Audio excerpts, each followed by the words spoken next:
Vehicle safety for all is key to our product strategy. The new Toyota Safety Sense is a system designed to benefit everyone.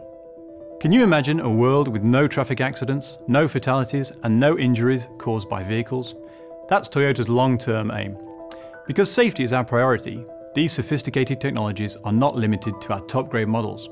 No, they're on all our grades, benefiting all our customers.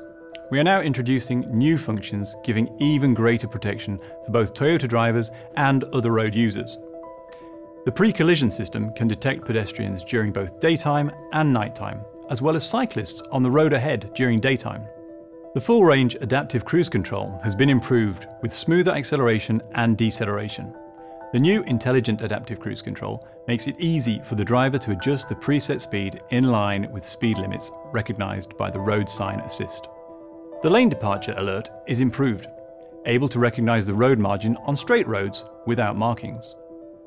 Lane trace control is a new advanced driving support system assisting the driver to keep the vehicle in the centre of the lane, even on gentle highway curves. Automatic high beam ensures excellent forward visibility during nighttime driving, and it automatically switches between high and low beams to avoid dazzling other drivers. In addition, the road sign assist has increased capability so that it recognises more standard traffic signs, such as stop and no entry. The new Toyota Safety Sense is ready for rollout, and the first models to benefit are the new Corolla and the new RAV4, to be introduced early in 2019.